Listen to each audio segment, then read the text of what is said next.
नमस्कार बच्चों, good morning. हम 6 पाठ पढ़ चुके हैं। कितने पाठ पढ़ चुके हैं? 6। और पाठ 7 के भी हम बहुत कुछ कर चुके हैं। मैं आपको बोलती हूँ कि आप घर पे पाठ को रीड किया करें, लेकिन आप लोग नहीं करते, मुझे ऐसा लगता है। और आप लोग शायद वीडियो भी नहीं देखते हैं। आप क्या करते हैं इसका पता हमें यहाँ लग जाता है। देखिए, जो पाठ 7 है वो है पापा खो गए। कौन खो गए? पापा खो गए। और इसके जो लेखक है वो है विजय तेंदुलकर। कौन है इसके लेखक? विजय तेंदुलकर।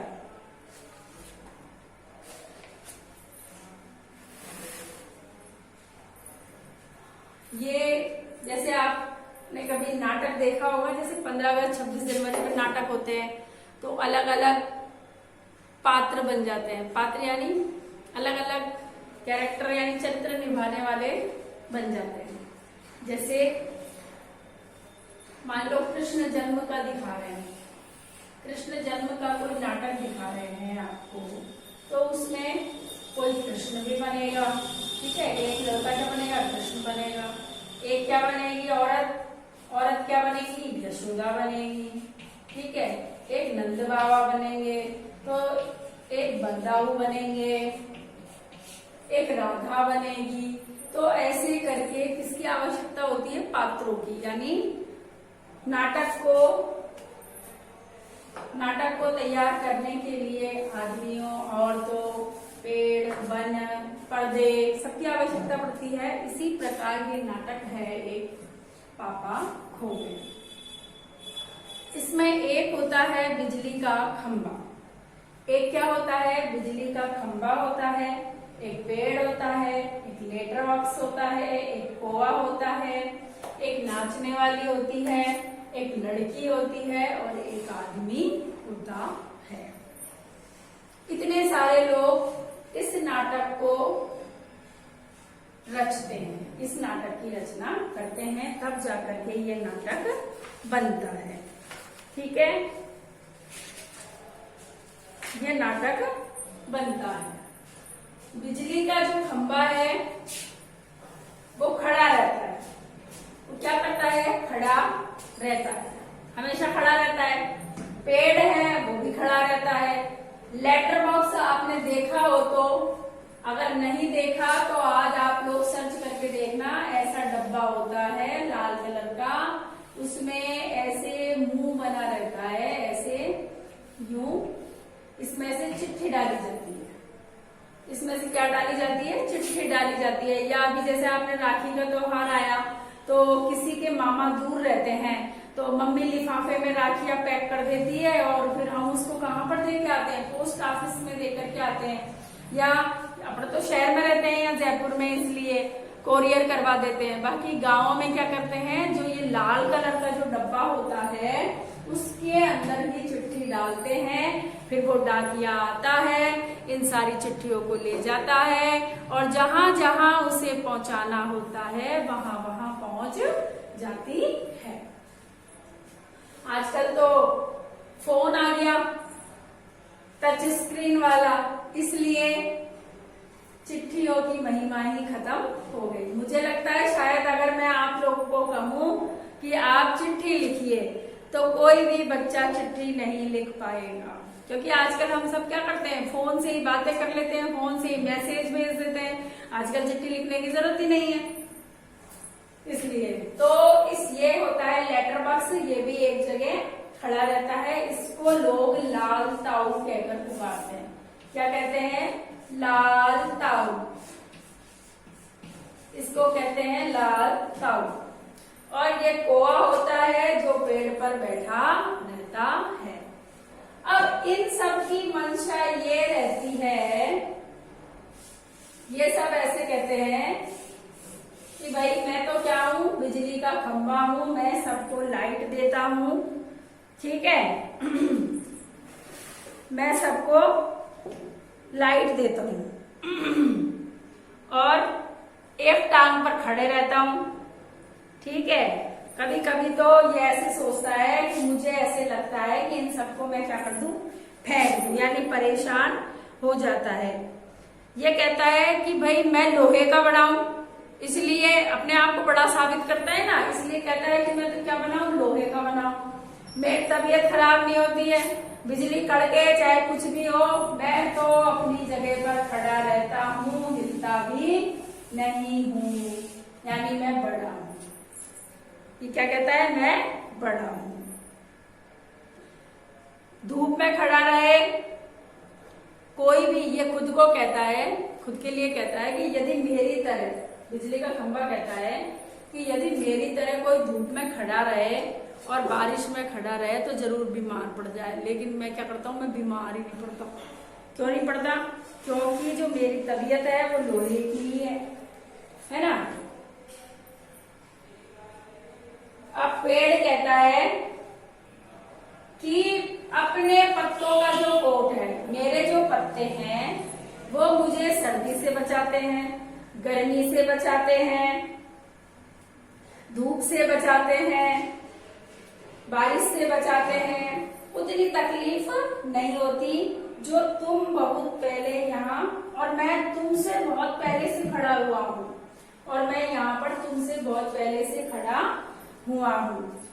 यही मेरा जन्म हुआ है, इसी में तब बताता है पेड़ कि भाई जब मेरा जन्म हुआ था तब ऊंची ऊंची सड़कें नहीं थी, ऊंची ऊंची दीवारें नहीं थी, बिल्डिंगें नहीं थी, है ना, कुछ ना सिनेमा घर था, ना कोई बड़ा पोस्टर लगा रहता था, कुछ भी नहीं था। मुझे बहुत अकेलापन महसूस होता था, लेकिन फिर भी मैं यहाँ पर क्या करता हूँ, खड़ा रहता हूँ।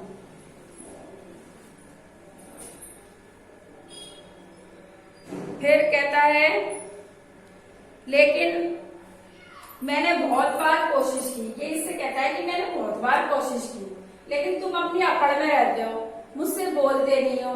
मैंने कई बार तुमको आवाज भी लगाई, पर तुम मुझसे क्या नहीं करते हो, बोलते नहीं हो, है ना।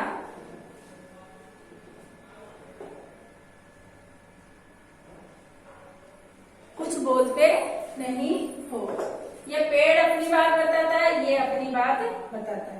इसी प्रकार से ये लेटर बॉक्स होता है, ये क्या करता है, इसके पेट में लोग चिट्ठियां डाल जाते हैं, यानी मुंह मैंने करा ना, आपको बताया ना, ऐसा बना रहता है, उसमें लोग चिट्ठियां डाल जाते हैं। ये कहते हैं कि मैं दिन रात यहाँ खड़ा रहता हूँ धूप में, लोग बाग आते हैं, मेरे पेट में चिट्ठियां डाल जाते हैं, डाकिया आता है और निकाल करके ले जाता है। मेरा तो कुछ वो ही नहीं है, मैं तो सारे दिन यही काम करता हूँ। फिर कुछ चिट्ठियां पढ़ भी लेता है, तो पेड़ और खंबा बोलते हैं कि ये तो गलत बात है। चिट्ठियां क्या होती है, प्राइवेट होती है, जिसके लिए लिखी गई है उसी को पढ़नी चाहिए। तो कहता है कि मैं उनको रख थोड़ी ना रहा हूं, मैं तो पढ़ता ही हूँ, भाई मेरा टाइम पास हो जाए इसलिए पढ़ता हूँ मैं इनको, नहीं तो मेरे क्या मतलब है इनको पढ़ने का। और लोग, ये लाल रंग का पुता हुआ होता है, इसलिए लोग इसको कहते हैं लाल ताऊ। कौवा होता है, ये पेड़ पर बैठा रहता है। किस पर बैठा रहता है, पेड़ पर।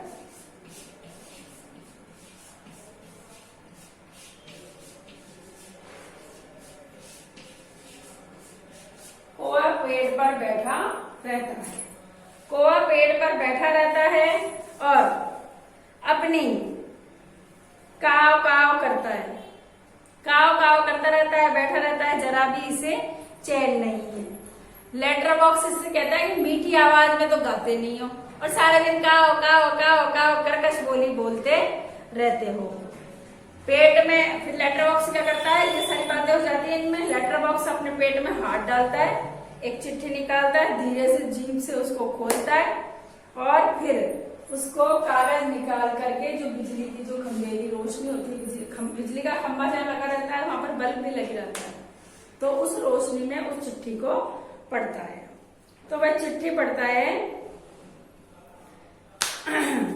कि हेडमास्टर की है, जिनका लड़का जो परीक्षित है वो पढ़ाई में काफी कमजोर है, क्लास में उसका ध्यान बिल्कुल नहीं रहता, इसकी बजाय उससे वह क्लास में से गायब रह करके घंटे घंटे तक खेलता रहता है। तो वो हेडमास्टर लिखता है कि भाई एक बार आप मुझसे आकर के मिलिए। परीक्षित के पापा हेडमास्टर से मिल भी लेंगे तो क्या हो जाएगा, आपस में ही बातें कर रहे हैं। परीक्षित के पापा यदि हेडमास्टर से मिल भी लेंगे तो क्या हो जाएगा। परीक्षित के पापा स्कूल में बच्चे पढ़े नहीं, क्लास से गायब रहे घंटे घंटे, इससे क्या मतलब। फीस के पैसे क्या फुकट में आते हैं। सभी पापा लोग ऑफिस में इतना काम कर रहे हैं तब कहीं जाकर के पैसे मिलते हैं। उन्हें ये बच्चे फोकट के समझे आखिर क्यों। वो बात कर रहे हैं कि बच्चे देखो, बिजली का खंभा, पेड़, लेटर बॉक्स और कोआ, देखो ये निर्जीव वस्तुएं हैं। कौन कौन सी। बिजली का खंभा निर्जीव है, लेटर बॉक्स निर्जीव है, पेड़ तो सजीव में आता है और कोआ भी सजीव में। ये बात कर रहे हैं कि बच्चे देखो कैसे हैं। पापा लोग दिन भर काम करते हैं, जब जाकर के पैसे आते हैं, लेकिन ये बच्चे समझते नहीं है और फोकट में ही उसको खराब कर रहे हैं, फोकट का समझते हैं। तो लेटर बॉक्स के अंदर मुझे हेडमास्टर होना चाहिए था, तब इस परीक्षक के तो मैं होश ठिकाने लगा देता। ठीक है, ऐसा कह करके वो चुप हो जाता है। फिर खंबा कहता है, क्यों लालता हो, आज किसके चोरी चोरी पत्र पढ़े जा रहे हैं। तो लेटर बॉक्स कहता है, मैं चोरी चोरी नहीं पढ़ रहा, सभी चिट्ठियां तो मेरे कब्जे में है, सभी चिट्ठियां तो मेरे अंदर है, अच्छी तरह रोज पढ़ता हूँ। पेड़ कहता है कि भाई कब्जे में होने का मतलब ये नहीं है कि लोगों की चिट्ठियां फाड़ फाड़ करके पढ़ते रहो। पोस्ट मास्टर को पता चल गया तो वह तुम्हारी खैर नहीं छोड़ेगा, वो तुम्हारी खैर लेगा। तो लेटर बॉक्स कहा, चलता है तो चल जाने दे, मैं क्या कर रहा हूँ, है चलता है तो चल जाने दे। मैं एक जगह बैठे बैठे बोर हो गया, इसलिए मैंने कुछ पढ़ ली, वो तो आता है और अपने झोले में डाल करके सारी चिट्ठियों को ले जाता है। फिर पेड़ कहता है कि भाई चिट्ठियां जिसकी है उसी को पढ़नी चाहिए, क्योंकि चिट्ठियां क्या होती है, प्राइवेट होती है।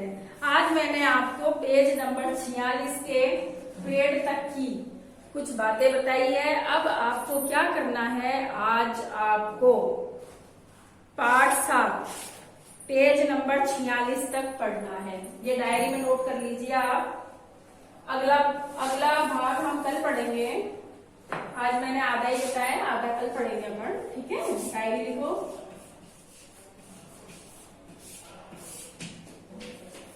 पाठ 7 पेज नंबर 46 तक पढ़ो।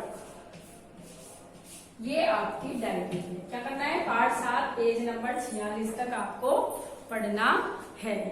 आप पढ़ करके देखना, आपको मजा आएगा इसमें। नहीं मजा आए या नहीं समझ में आए तो आप मुझे बताना। ठीक है, आज के लिए तो बस इतना ही। फिर अगली क्लास में हम कल दोबारा से इस पाठ की समरी को पढ़ेंगे। ठीक है, आज के लिए बस इतना ही।